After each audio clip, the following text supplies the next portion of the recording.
నమస్తే prime news కు స్వాగతం. ముందుగా హెడ్లైన్స్ చూద్దాం. AP deputy CM Pawan Kalyan తో సినీ నిర్మాతల భేటీ. రాష్ట్రంలో సినీ రంగ అభివృద్ధి విస్తరణపై చర్చ.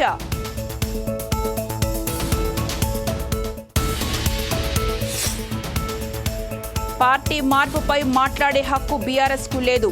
ప్రభుత్వ సలహాదారు షబ్బీర్ ఆగ్రహం.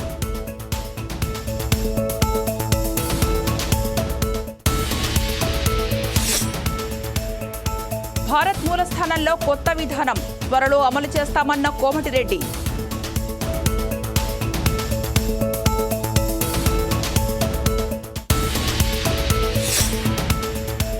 గత ప్రభుత్వంలో ఒక్క టీచర్ పోస్టు భర్తీ కాలేదు. తాము మెగా డిఎస్సి ప్రకటించామన్న పార్థసారథి.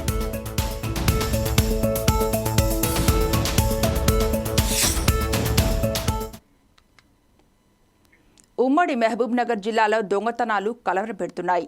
తాళాలు వేసి ఉన్న ఇండ్లనే టార్గెట్ చేసి దొంగతనాలకు పాల్పడుతున్నారు. నారాయణపేటలో 2 నిందితులను పోలీసులు రిమాండ్కు తరలించారు. కొన్ని రోజులుగా వరుస దొంగతనాలు జరుగుతున్నాయని స్థానిక సీఐ చంద్రశేఖర్ తెలిపారు.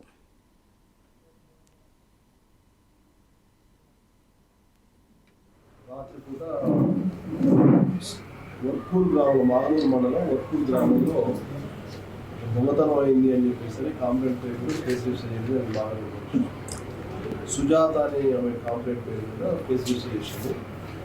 దానికి సంబంధించి మీరు నేరస్తులు ఎవరని చెప్పేసి అని నిందితులు ఎవరని చెప్పేసి మీకు పరిశోధన చేస్తుంటే మాకు ఈరోజు మార్నింగ్ నల్లగట్ట మారమ్మ గుడి దగ్గర 4 లిమిట్స్లో ఒక గుడి దగ్గర 2 వ్యక్తులు అనుమానాస్పదంగా ఉంటే వాళ్ళు మట్టుకొని మేము విచారించగా వాళ్ళు ఒకడు అదే ఊరికి చెందిన నరేష్ 24 years ఉంటాయి. తర్వాత అతని ఫ్రెండ్ కర్నూలు డిస్ట్రిక్ట్ దేవరకొండకు చెందిన వీరేంద్ర. వీళ్ళు అనుమానం వాళ్ళ దగ్గర మాకు గోల్డ్ దొరికింది. ఒక 6 tulas మాకు పోయిందేమో 5 tulas 5.5 tulas గోల్డ్, వెండి వస్తువులు, తర్వాత 8,560 rupees క్యాష్ దొరికిందనమాట. వాళ్ళని చెప్పేసి పోలీసులు తీసుకొచ్చి విచారిస్తే వాళ్ళు అంతకుముందు 2 days బ్యాక్ చేసిన సుజాత వాళ్ళ ఇంట్లో చేసిన దొంగతనంగా ఒప్పుకున్నారు. అలాగ 2 days కూడా వాళ్ళు విలేజ్లో మకాం వేసి ఏ ఇంట్లో అయితే తాళాలు వేసిన ఇల్లు చూసి దాని ప్రకారంగా వాళ్ళు దొంగతనం చేశారు.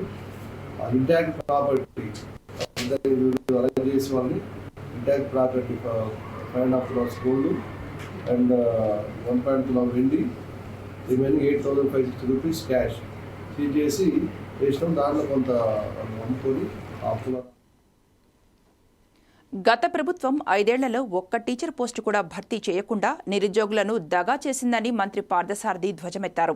సీఎం చంద్రబాబు ఇచ్చిన హామీ ప్రకారం మెగా డిఎస్సి పేరిట అన్ని స్కూళ్లలో 16,347 టీచర్ పోస్టుల భర్తీకి కేబినెట్ ఆమోదించిందని వెల్లడించారు. కేబినెట్ సమావేశంలో తీసుకున్న నిర్ణయాలను ఆయన మీడియాకు వెల్లడించారు. మీ అందరికీ తెలుసు, ఈ రాష్ట్రంలో ఈ ల్యాండ్ టైటిలింగ్ యాక్ట్ అనగానే భూ యజమానులందరూ కూడా ఉలికిపాటుకి గురయ్యారు.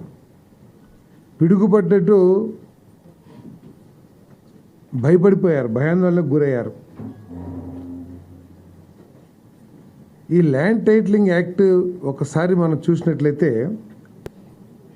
గత ప్రభుత్వం ఎంత బాధ్యతారహితంగా పరిపాలన చేసేదో అర్థమవుతుందని చెప్పేసి నేను మీ అందరికీ కూడా మనవి చేస్తా ఉన్నాను. ఎందుకంటే ఈ ల్యాండ్ టైటిలింగ్ యాక్ట్ యొక్క ఉద్దేశం దేశంలో కానీ రాష్ట్రాల్లో కానీ ఈ భూములకు సంబంధించిన లిటిగేషన్స్ తగ్గించాలనే ఒక లక్ష్యంతో ఈ చట్టాన్ని తీసుకురావాలని ఆలోచన చేసింది కేంద్ర ప్రభుత్వం.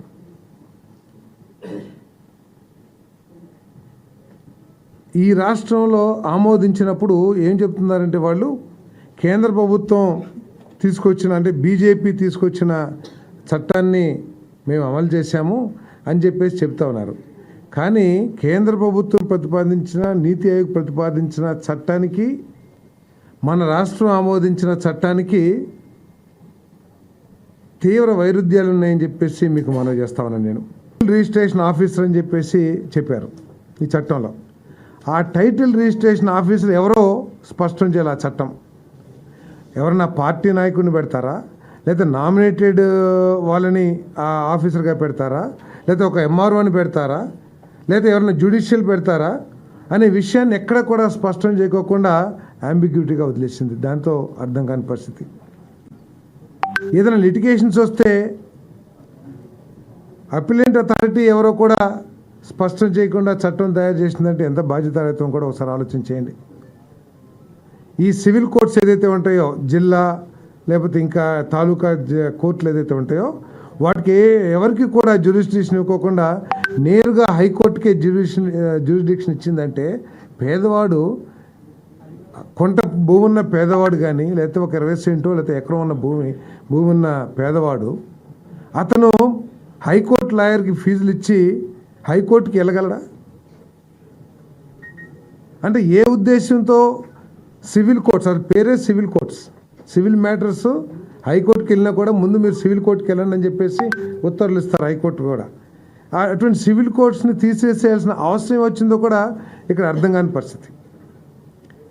ఇటువంటి భయాందోళన పరిస్థితుల్లో, ఎందుకంటే మనకి ఒక ఎస్టాబ్లిష్మెంట్ రెవెన్యూ లాస్ ఉన్నాయి మన రాష్ట్రంలో మొట్టమొదటి నుంచి కూడా.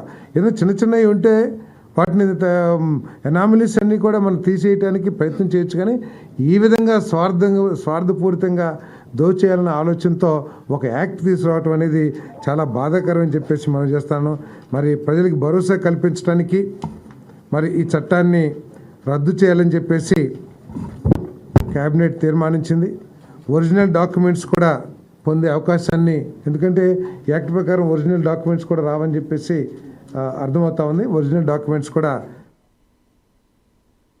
రోడ్లు, రహదారుల అభివృద్ధి కోసం కేంద్రం ప్రవేశపెట్టిన భారత్ మాలా స్థానంలో కొత్త విధానం రాబోతోందని తెలంగాణ మంత్రి కోమటిరెడ్డి వెంకటరెడ్డి తెలిపారు. ఢిల్లీలో పర్యటిస్తున్న ఆయన కేంద్ర మంత్రి నితిన్ గడ్కరీతో భేటీ అయ్యారు. రాష్ట్రంలోని జాతీయ రహదారులు తదితర అంశాలపై చర్చించినట్లు చెప్పారు. హైదరాబాద్ విజయవాడ హైవేను 6 లైన్ల రహదారిగా మార్చాలని కోరినట్లు తెలిపారు. ఉప్పల్ ఘట్కేసర్ రహదారి పనులు త్వరగా పూర్తి చేస్తామని కేంద్ర మంత్రి హామీ ఇచ్చినట్లు చెప్పారు. 2016లో అనౌన్స్ చేసి 2018 నుంచి రీజనల్ రింగ్ రోడ్ మీద చర్చ జరుగుతుంది తప్ప ముందడుగు పడతలేదు. గత ప్రభుత్వం దాని మీద కొన్ని అనౌన్స్ చేసినప్పుడు యూటిలిటీ చార్జ్ కడదామని చెప్పి ఒప్పుకొని తర్వాత వాళ్ళు మేము కట్టామని చెప్పడం, నేషనల్ హైవే వాళ్ళు దాన్ని బ్యాక్ పోవడం, మళ్ళీ మా గవర్నమెంట్ వచ్చిన తర్వాత నేను వచ్చి గడ్కరీ గారి ఆనరబుల్ మినిస్టర్ గారిని కలిసి సీఎం గారు నేను ఇద్దరం కలిసి వాడిని ఒప్పిస్తే వాళ్ళు యూటిలిటీ ఛార్జ్ కూడా మీరు కట్టే అవసరం లేదు, మేమే కట్టుకుంటామని చెప్పి ముందుకు వచ్చి రావడం, దాన్ని వేగవంతం చేసే ప్రక్రియలో ఎలక్షన్ కోడ్ వచ్చినప్పుడు కొద్దిగా ఆలస్యమైంది. మేము అనుకున్న వర్క్స్ అందులో రీజనల్ రింగ్ రోడ్తో సహా హైదరాబాద్ విజయవాడ జాతీయ రహదారిని 6 లేన్లుగా మార్చే, అది ఒక దేశంలోనే ఎక్కువ ట్రాఫిక్ ఉన్న రోడ్డు, 60,000 వెహికల్స్ పర్ డే వస్తాయి. జిఎంఆర్ అనే సంస్థ టోల్ రోడ్ తీసుకొని యాక్చువల్గా 2024లోనే 6 లేన్గా కంప్లీట్ చేయాలి. కానీ వాళ్ళు వివిధ కారణాలు చూపిస్తూ కోర్టుకు వెళ్తూ దాన్ని 6 లేన్గా టేకప్ చేయలేదు. ఎన్నో యాక్సిడెంట్లు అయ్యి ఎంతోమంది చనిపోవడం, ఎంతోమంది హ్యాండిక్యాప్డ్ కావడం జరుగుతుంది. దాన్ని నేను ఎంపీగా ఉన్నప్పుడు ఆనరబుల్ మినిస్టర్ గడ్కరీ గారిని అడిగితే 375 కోట్లతో 17 యాక్సిడెంట్ స్పాట్ గుర్తించి 375 కోట్లు శాంక్షన్ చేయడం జరిగింది. శాంక్షన్ చేసిన తర్వాత 2 సార్లు జిఎంఆర్ వారు కోర్టుకు పోయాను. మళ్ళీ దాన్ని క్యాన్సిల్ చేస్తే 3rd టైం మళ్ళీ టెండర్ పిలిచి నిన్ననే పనులు కూడా ప్రారంభించిన సంగతి మీ అందరికీ తెలుసు. అవి కూడా డిసెంబర్ లోప టెంపరీ రిలీఫ్, అట్లీస్ట్ యాక్సిడెంట్ తక్కువ చేస్తూ హైదరాబాద్ను విజయవాడని వెంటనే 6 లేన్గా చేయాలని చెప్పి ఈరోజు నేను మా ఈఎన్సీ గారు గణపతి రెడ్డి గారు ఇంకా మిగతా అధికారులతో కలిసి మినిస్టర్ గారిని చెప్పడం జరిగింది. త్వరలోనే దాని మీద మీటింగ్ పెట్టి దాన్ని పరిష్కరిస్తామని చెప్పి వారు హామీ ఇవ్వడం జరిగింది. రీజనల్ రింగ్ రోడ్ కూడా దాన్ని సపరేట్గా మీటింగ్ పెడతాను. పార్టీ ఫిరాయింపుల గురించి మాట్లాడితే బీఆర్ఎస్ నేతలు నవ్వుకుంటారని సీనియర్ శాసనసభ్యుడు ప్రభుత్వ సలహాదారు షబీర్ అలీ అన్నారు. గాంధీభవన్లో ఆయన మీడియాతో మాట్లాడుతూ శాసనమండలిలో ప్రతిపక్ష నేత పదవి నుంచి కూడా తనను తొలగించలేదా, అతను దానిని పడేశాడు. బీఆర్ఎస్ తన సొంత ఎమ్మెల్యేలను ఎమ్మెల్సీలను చేర్చుకోలేదా అంటూ దుయ్యబట్టారు. పార్లమెంటు ఎన్నికల్లో బీఆర్ఎస్ పార్టీ 8 స్థానాల్లో ఓడిపోయిందని, ఇప్పుడు అనర్హత వేటు గురించి మాట్లాడుతున్నారని షబీర్ అలీ మండిపడ్డారు. మీరు చూస్తున్నారు, Pocharam Srinivas Reddy is a very senior, గతంలో టీడీపీ తర్వాత బీఆర్ఎస్ నాయకుడైన కాంగ్రెస్ పార్టీ చేస్తున్న రైతు సంక్షేమ పథకాలు కానీ, అన్ఎంప్లాయ్మెంట్కు 100 రోజుల్లో 31,000 యువకులకు జాబ్స్ ఇవ్వడం కానీ, అలాంటివి చూసి ఆకర్షి కాంగ్రెస్ పార్టీలో వస్తున్నారని వచ్చినందుకు బీఆర్ఎస్ నాయకుల్లో కేటీఆర్ కానీ, హరీష్ రావు కానీ, ఇంకా ఇతర నాయకులు మాట్లాడుతుంటే నవ్వాలనా ఏడవాలనా, సిగ్గు శరం ఉందా ఈ నాయకులకు అని మీ ప్రెస్ ద్వారా నేను వాళ్ళకు తెలియజేస్తున్నాను. ఈ సమాజానికి, యావత్ తెలంగాణ సమాజానికి, ప్రజాస్వామ్యానికి కూనీ చేసింది కేసీఆర్. ఈ డిఫెక్షన్ అని నేర్పించింది కేసీఆర్. ఎంపీ నుంచి మొదలు పెట్టుకుంటే ఒక సర్పంచ్ లేదు, గ్రామ పంచాయత్ మెంబర్ వరకు డిఫెక్షన్ చేసింది కేసీఆర్. కలిశం చేసినట్టు మొత్తం సిస్టమ్నే ఖరాబ్ చేసింది కేసీఆర్.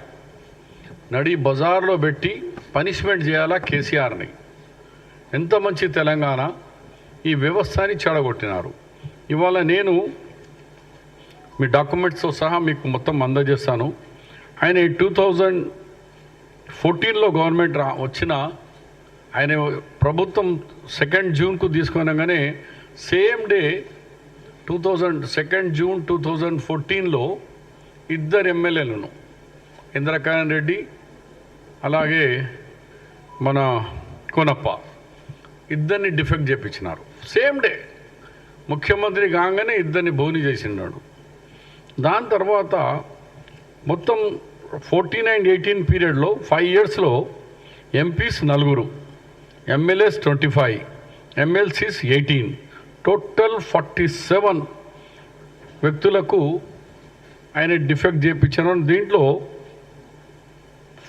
ఫస్ట్ టర్మ్, సెకండ్ టర్మ్లో మళ్ళా 14, Congress 12 MLAs and 2 from TDP నుంచి. అలాగే zilla parishad chairmans, ZPTC member, municipal corporators, municipal chairmans, ఇట్లా అనేక వ్యక్తులను డిఫెక్షన్ చేయించినప్పుడు వీళ్ళకప్పుడు యాదకి రాలేదా? డిఫెక్షన్ చేస్తే పార్టీకి ఎంత అన్యాయం అవుతుంది, కార్యకర్తలు వాళ్ళ మనోభావాలు ఎట్లా దెబ్బతింటుంది ఇప్పుడు జ్ఞాపకం రాలేదా? ఇవాళ మాట్లాడేటప్పుడు కాంగ్రెస్ అధికారంలోకి రాగానే ఎమ్మెల్యేలు తమ చేతివాటం చూపిస్తున్నారని బీఆర్ఎస్ మాజీ ఎమ్మెల్యే పట్టా మధు ఆరోపించారు. కాంగ్రెస్ ఎమ్మెల్యేలు సహజ వనరులను దోచుకుంటున్నారని ఆయన ఆగ్రహం వ్యక్తం చేశారు. ఎమ్మెల్యే శ్రీధర్బాబు అండతో నియోజకవర్గంలో ఇసుక, మట్టి మాఫియా జోరుగా సాగుతోందన్నారు. 6 నెలల పాలనలోనే కాంగ్రెస్ అంటేనే మోసం, దగ అని రుజువైందని ఆయన తెలియజేశారు.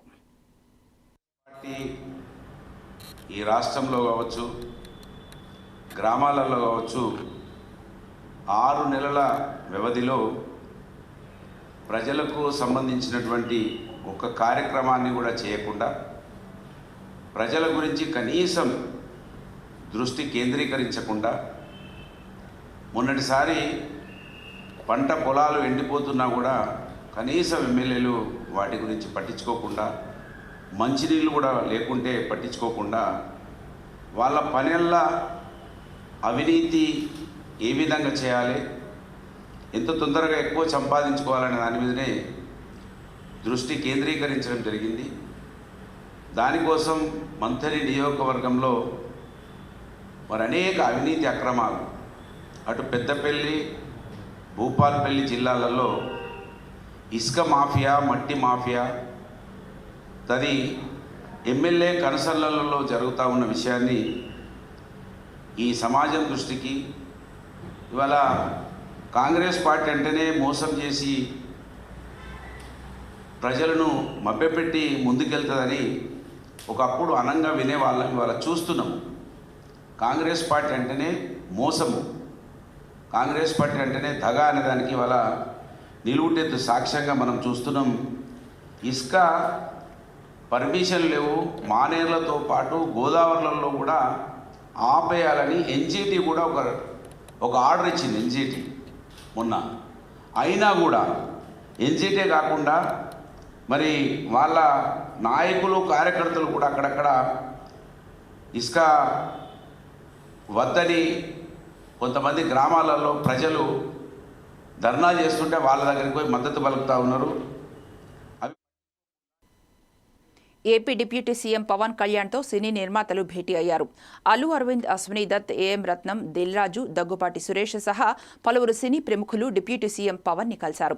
సినిమాటోగ్రఫీ శాఖ మంత్రి కందుల దుర్గేష్ కూడా ఈ సమావేశంలో పాల్గొన్నారు. ఏపీలో సినీ రంగ అభివృద్ధి విస్తరణపై చర్చించారు. డిప్యూటీ సీఎంని కలవడం చాలా సంతోషంగా ఉందన్నారు నిర్మాత అల్లు అరవింద్. టికెట్ల అంశం చాలా చిన్న విషయం, అంతకన్నా పెద్ద సమస్యలు ఉన్నాయి, వాటిపై త్వరలోనే ప్రభుత్వానికి వినతి పత్రం ఇస్తామన్నారు. కలవడానికి వచ్చాము. ఇది ఒక గుడ్ విల్ విజిట్. ఈ విజిట్లో ఏంటంటే మేము కులాసాగా మాట్లాడుకోవడం కాకుండా మేము ప్రత్యేకంగా వచ్చింది chief minister, honourable chief minister గారి అపాయింట్మెంట్ ఇస్తే మా ఇండస్ట్రీ మొత్తం తరలి వచ్చి, అంటే మా ఛాంబరు ఇతర అన్ని అసోసియేషన్స్ కలిపి ఒకసారి వచ్చి చీఫ్ మినిస్టర్ గారిని, ఉప ముఖ్యమంత్రి పవన్ కళ్యాణ్ గారిని, వీరందరినీ అభినందించడానికి ఒకరోజు మాకు అపాయింట్మెంట్ ఇప్పించండి అని అడగడానికి వచ్చాం. వారు తప్పకుండా త్వరలో అది చేస్తామన్నారు. చాలా గట్టిగా మాట్లాడతానండి, మీది వీకేమో చూడండి. ఆ పని మీద వచ్చాం. చాలా మనస్ఫూర్తిగా కాసేపు మాట్లాడి చాలా ఆనందపడ్డాం. త్వరలో మళ్ళీ total representation of the film industry తోటి ఇక్కడికి వచ్చి వారిని అభినందించడానికి మళ్ళీ వస్తాం. Thank you. ఏమీ లేదు. మీరనే టికెట్ అనేది చాలా చిన్న విషయం అండి, దాని గురించి రాలేదు. చాలా ఇండస్ట్రీలో విషయాలు కొన్ని మాట్లాడుకున్నాం, కానీ రిప్రజెంటేషన్ వస్తుంది కదా అప్పుడు. ఖమ్మం జిల్లా కామైపల్లి మండల పింజరమడుగురు గ్రామంలో ఉన్న డబుల్ బెడ్రూమ్లు నిర్మాణ దశలోనే ఆగిపోయాయి. ఇల్లు లేని నిరుపేదలకు గత తెలంగాణ రాష్ట్ర ప్రభుత్వం డబుల్ బెడ్రూమ్లు ఇస్తామని హామీ ఇచ్చింది. 7 సంవత్సరాల నుంచి నిర్మాణం కొనసాగుతూనే ఉంది. ప్రభుత్వం మారడంతో ఇంకా ఆలస్యమవుతోంది. అర్హులైన లబ్ధిదారులు తమకు వెంటనే ఇళ్లు పూర్తి చేసి ఇవ్వాలని డిమాండ్ చేస్తున్నారు. దీనిపై మరింత సమాచారం మా ఖమ్మం జిల్లా ప్రతినిధి గోవింద్ అందిస్తారు. ప్రభుత్వం ఎంతో ప్రతిష్టాత్మకంగా తీసుకుంది డబల్ బెడ్రూమ్ పథకం. ఈ డబల్ బెడ్రూమ్ పథకం ద్వారా నిరుపేదలకు ఇల్లు లేని వాళ్ళకి ఇల్లు ఇవ్వాలనే ఉద్దేశంతో కూడా కొన్ని కోట్ల రూపాయల వ్యయంతో డబల్ బెడ్రూమ్ నిర్మించింది. కానీ ఖమ్మం జిల్లా చూసుకుంటే భద్రాద్రి కొత్తగూడెం జిల్లా సంబంధించి ఇల్లందు నియోజకవర్గంలో చూసుకుంటే ఇక్కడ 2 పడకల గది దాదాపు 20 ఇళ్ళు 2017లో ఇక్కడ ప్రారంభించారు. అప్పట్లో తుమ్మల నాగేశ్వరరావు గారు ఇక్కడ శంకుస్థాపన చేసి ప్రారంభించిన పరిస్థితి ఉన్నది. కానీ ఇంతవరకు మాత్రం ఈ డబల్ బెడ్రూమ్ ఎవరికి ఇవ్వలేని పరిస్థితి అనిపిస్తుంది. మనం చూడొచ్చు ఇక్కడ పింజరమడుగు కామైపల్లి మండలం పింజరమడుగుకి సంబంధించి 20 డబల్ బెడ్రూమ్ ఇక్కడ నిర్మించినప్పటికి కూడా ఇప్పటి వరకు కూడా ఎవరికి ఇవ్వకపోవడంతో ఇవి శిథిలావస్థ పరిస్థితి అనిపిస్తుంది. దాదాపు కొన్ని సంవత్సరాలు, దాదాపు 7 సంవత్సరాలు అయినప్పటికీ కూడా ఇప్పటివరకు ఇవ్వకపోవడం వల్ల ఇవి మొత్తం నాసిరకం పనులతో ఉండి కూడా మొత్తం పూర్తిగా కూలిపోయిన పరిస్థితి కూడా మనకు కనిపించవచ్చు. దాదాపు ఏదో తూతు మంత్రంగా ఇక్కడ కాంట్రాక్ట్ చేసిన పరిస్థితి కనిపిస్తుంది. ఎక్కడ చూసినా సరే ఇవి నిర్ణయంగా ఎవరికి ఇవ్వకపోవడం వల్ల పిచ్చి మొక్కలు మొలిచి కూడా మొత్తం ఖరాబ్ అయిపోతున్న పరిస్థితి మనం దృశ్యాలు చూసుకోవచ్చు. పూర్తిగా చూడవచ్చు. మేము ఇక్కడ దాదాపు కొన్ని సంవత్సరాలు పాడిబడి ఉన్నా సరే ఇవి పట్టించుకోకపోవడం వల్ల కూడా చాలామంది రాకపోవడం వల్ల ఇవి మొత్తం ఖరాబ్ అయిపోతున్న పరిస్థితి మనం దృశ్యాలు చూసుకోవచ్చు, క్లియర్ చూసుకోవచ్చు. మనం 20 బెడ్రూమ్లను దాదాపు కొన్ని కోట్ల రూపాయల వ్యయంతో నిర్మించినప్పుడు కూడా పూర్తిగా శిథిలావస్థలో ఉన్న పరిస్థితి మనం దృశ్యాలు చూసుకోవచ్చు. ఇక్కడ చూడవచ్చు, బిల్డింగ్ చూసినట్టయితే ఇక్కడ మొత్తం రంగులు వేసిన రంగులు వేసినప్పటికి కూడా మాత్రం ఇక్కడ మాత్రం ఎక్కడెక్కడే కరెంటు లేక అనేక ఇబ్బందులు ఉన్న పరిస్థితి వస్తుంది. మనం చూడొచ్చు ఇక్కడ సిమెంట్ కూడా పూర్తిగా సిమెంటు బ్రిక్స్ తీసుకొచ్చి ఇక్కడ ఉన్న అవి ఎక్కడికెక్కడికి నిలిచిపోయి ఉన్న, అంటే కాంట్రాక్ట్ ఏదో తూతూ మంత్రంగా పనిచేసి దీన్ని దులుపుకున్న పరిస్థితి వస్తుంది. ఎక్కడ చూసినా సరే నాసిరకం పనులు మొత్తం పెచ్చి లేచిపోతున్నాయి. ఇంతవరకు ఇవ్వకపోవడం మనం ఇక్కడ లోపల చూసి మనం బాత్రూమ్స్ కూడా ఇక్కడ ఎంత ఘోరంగా ఉన్నాయంటే సిమెంట్ సరిగ్గా వేయకపోవడం వల్ల కూడా పూర్తిగా చాలా అధ్వానంగా ఉన్న పరిస్థితి కనిపిస్తుంది. మనం దృశ్యాలు చూసుకోవచ్చు. అంటే 20 బెడ్రూమ్లు ఇక్కడ కొన్ని కోట్ల రూపాయలతో నిర్మించినప్పటికి కూడా ఇక్కడ నాసిరకం పనులతో మాత్రం క్లియర్ కనిపిస్తుంది. ఇప్పటివరకు ఇవ్వకపోవడం వల్ల ఈ డబుల్ బెడ్రూమ్ మొత్తం పూర్తిగా శిథిలావస్థ కావాల్సిన పరిస్థితి మనం చూసుకోవచ్చు. పంపులు వేయలేదు, ఇక్కడ కరెంటు కూడా సప్లై లేకపోవడంతో కూడా అనేక ఇబ్బందులు పడుతున్న పరిస్థితి వస్తుంది. ఇప్పటికైనా రాష్ట్ర ప్రభుత్వం కొన్ని కోట్ల రూపాయలతో నిర్మించినప్పుడు కూడా ఈ శిథిలావస్థలో ఉండటంతో మాత్రం ఇక్కడ అంటే వీటి వల్ల ఎవరికి ఉపయోగం లేకుండా పశువులు వచ్చి ఇక్కడ ఉండే పరిస్థితి కూడా మొత్తం పిచ్చి మొక్కలు మెడిచి కూడా అధ్వానంగా ఉన్న పరిస్థితి వస్తుంది. అసలు ఇక్కడ ఈ డబుల్ బెడ్రూమ్ ఎప్పుడు నిర్మించారు, అసలు ఎందుకు ఇట్లా శిథిలావస్థలో ఉన్నది మనతో పాటు మాట్లాడడానికి ఇక్కడ గ్రామస్తులు అడిగి తెలుస్తున్నాం. సార్ చెప్పండి సార్, ఈ డబుల్ బెడ్రూమ్లు ఎప్పుడు నిర్మించారు, ఇన్ని రోజులు ఆగిపోవడం వల్ల ప్రధానమైన కారణం ఏంటి? ఈ 2017 సంవత్సరంలో అప్పుడున్న ఎమ్మెల్యే గారు శంకుస్థాపన చేయడం జరిగింది. అయితే మేము చాలా ఆశలు పెట్టుకున్నాం, 20 మందికి పేదవాళ్ళకి ఇళ్ళు వస్తాయని చెప్పి. కానీ సుమారు 7 సంవత్సరాలు కావస్తున్నా ఈనాటికి మీరే చూస్తూ ఉన్నారు వీటి పరిస్థితి ఏంటో. ఈ రోజు వరకు ఎక్కిరిటీలకి డోర్లు లేవు, కనీసం మౌలిక సదుపాయాలు అంటే వాటరు ఈరోజు భగీరథ వాటరు రావు, ఏదో పంపులు బిగించి పైపైన చేయటం జరిగింది. వాస్తవంగా కాంట్రాక్టరు చాలా లోపభూయిష్టంగా, ఎంత లోపభూయిష్టంగా అంటే ఈ కాలనీకి పోయి కాపురం ఉండటానికి కూడా ఇవాళ ప్రజలు భయపడే పరిస్థితి ఇక్కడ ఉన్నది. ప్రత్యేకంగా ఈ వర్షాలు పడిన తర్వాత పురుగు బుట్ట రావడానికి ఎంత అవకాశం ఉందో మీరే చూస్తూ ఉన్నారు. భయంకరమైన చెత్త పెరిగి ఆ రకంగా ఉన్నది. దయచేసి ఇప్పటికైనా ఈనాటి ప్రభుత్వం అయినా సరే వీటి మీద విచారణ జరిపించి ఖచ్చితంగా వీటిని అన్ని రకాల సదుపాయాలు కల్పించి ఇక్కడ ఉన్న పేదవారికి పంచాలని కోరుకుంటున్నాం. ముఖ్యంగా గత కాంట్రాక్టరు అతను చేసిన పనులు ఇక్కడ ఉన్న పబ్లిక్ మొత్తం చూశారు. ఇవాళ వాస్తవం చెప్పుకోవాలంటే ఈ కాలనీలోకి రావడానికి కూడా భయపడే పరిస్థితి ఉన్నది. అందుకే ప్రతి ఇల్లుని ఇంజనీర్లతోటి మంచి చూపించి ఇంజనీరు సలహా మేరకు వీటిని తీర్చిదిద్ది ప్రజలకు ఇవ్వాలని చెప్పి కోరుకుంటున్నాను. మీరు చెప్పండి, అంటే ఇంకా దాదాపు 7 సంవత్సరాలు సరే ఇక్కడ ఎక్కడ చూసినా సరే పిచ్చి మొక్కలు ఇవ్వాల్సినాయి. అదేవిధంగా కొంతమంది ఇస్తామని చెప్పి కూడా ఇవ్వలేదని కూడా ఆరోపణలు ఇస్తున్నాయి. ఇది ఎంతవరకు నిజం అంటారు? గత టీఆర్ఎస్ ప్రభుత్వం 2017లో ఈ డబుల్ బెడ్రూమ్ ప్రారంభించడం జరిగింది. 7 సంవత్సరాల పాటు ఈ వర్క్ని నత్తనడకగా నడిపించి నాసిరకంగా ఈ బిల్డింగ్స్ నిర్మాణం చేయడం జరిగింది. ఈ బిల్డింగ్స్ నిర్మాణం అయ్యి సంవత్సర కాలం అవుతున్నా కానీ గత పాలకులు ఈ డబుల్ బెడ్రూమ్ పూర్తి స్థాయిలో నిర్మించడం పోవడం వల్ల ఇది లబ్ధిదారులు కూడా ఇష్టంగా లేని పరిస్థితి ఉంది. ఈ ఇల్లు కూడా మొత్తం నాసిరకంగా ఉంది, కరెంటు సౌకర్యం లేదు, బిల్డింగ్ కూడా కూలిపోయే పరిస్థితిలో ఉంది. గత కాంట్రాక్టు నాసిరకంగా కట్టడం వల్ల కూడా ప్రజలు భయభ్రాంతులకు గురవుతున్న పరిస్థితి ఉంది. ఈ డబుల్ బెడ్రూమ్కి వస్తే మాకేడ గాయాలు అవుతాయో, మేమేడ దెబ్బలు పడాల్సి వస్తుందేమో అని చెప్పేసి భయపడుతున్న పరిస్థితి ఉంది.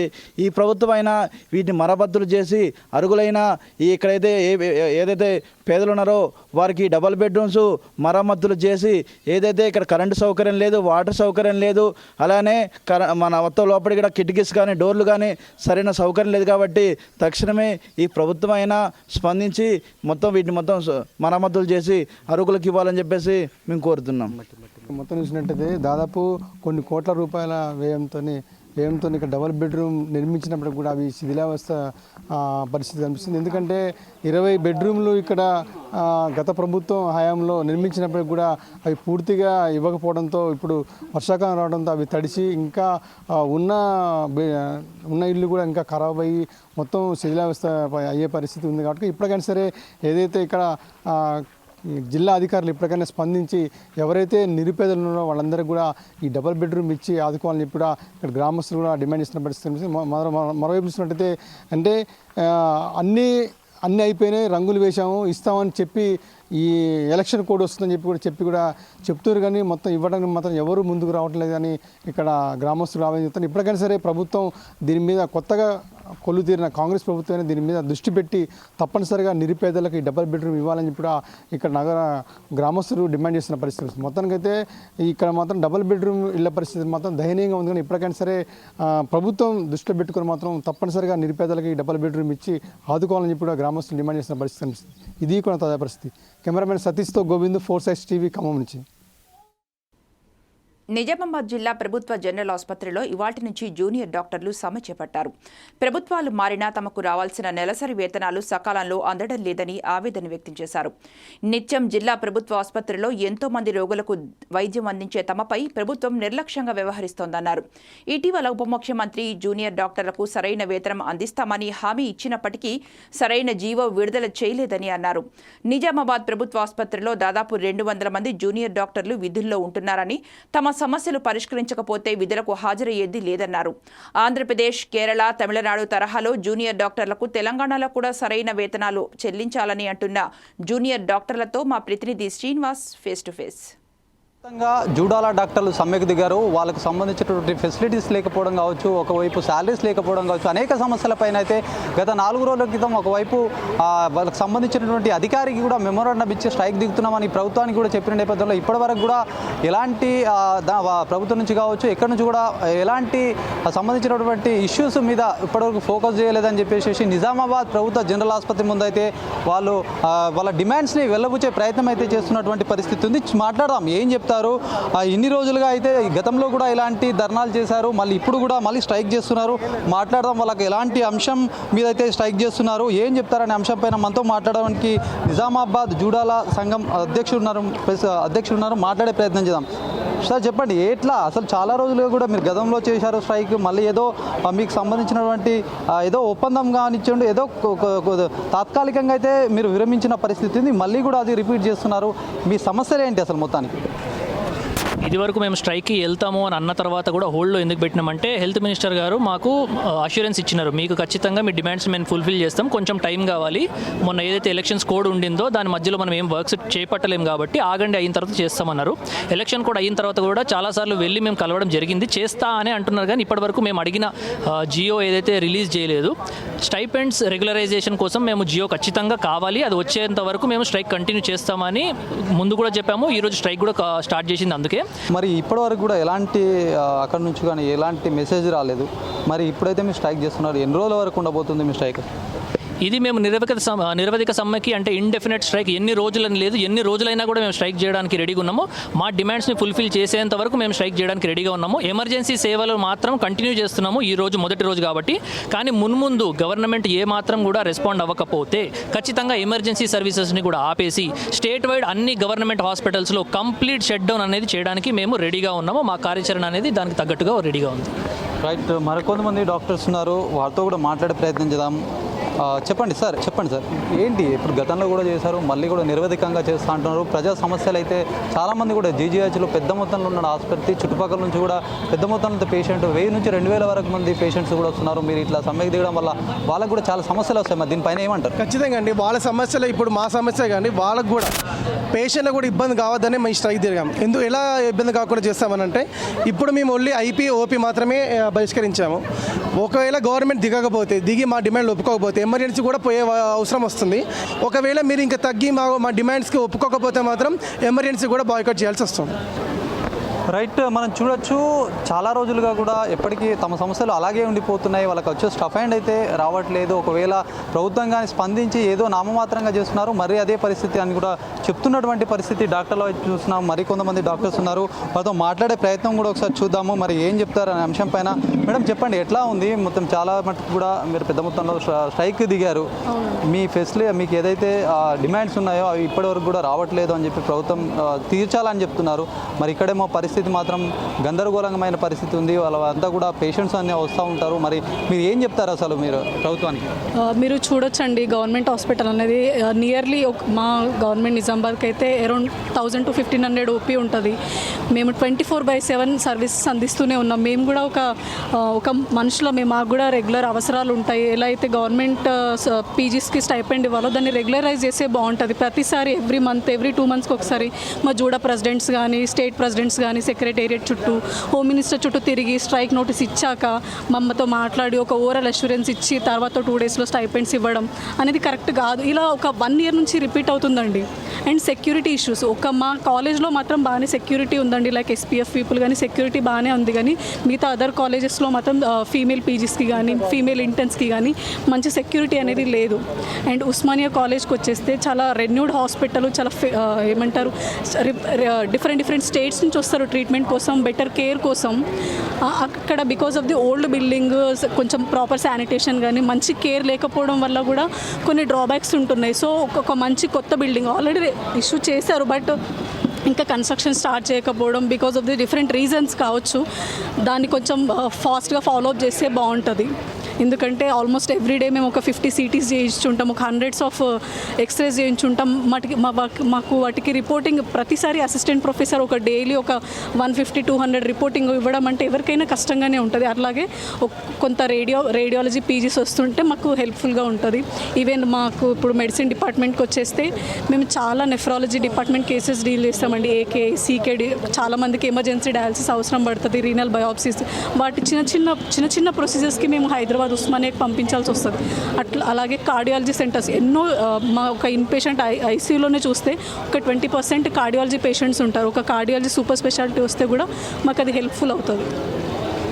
రైట్, మీ ప్రెషర్ని కానీ మీ ఒత్తిడి ఇదంతా ఏదైతే చాలా వస్తూ ఉన్నారు కాబట్టి పేషెంట్, మీ ఒత్తిడిని ఎలా ఎదుర్కొంటున్నారు?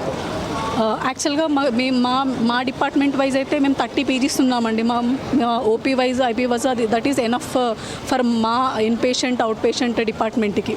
యాజ్ ఆఫ్ నో అంత ఒత్తిడి ఏం లేదు, బట్ OP అయితే డే బై డే పెరుగుతూనే ఉంది. ఇంకా ఫీవర్ సీజన్ వస్తే అది పీక్లో ఉంటుంది. అప్పుడు ఈవినింగ్ OPs కండక్ట్ చేయడం, స్పెషల్ వార్డ్స్ ఓపెన్ చేయించడం కూడా చేస్తున్నాం మేము.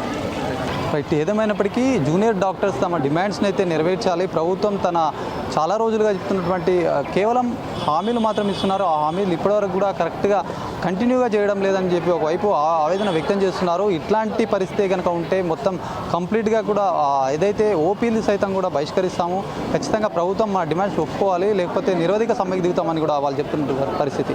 కెమెరామెన్ సందీప్తో శ్రీనివాస్, 4 Sides TV, నిజామాబాద్.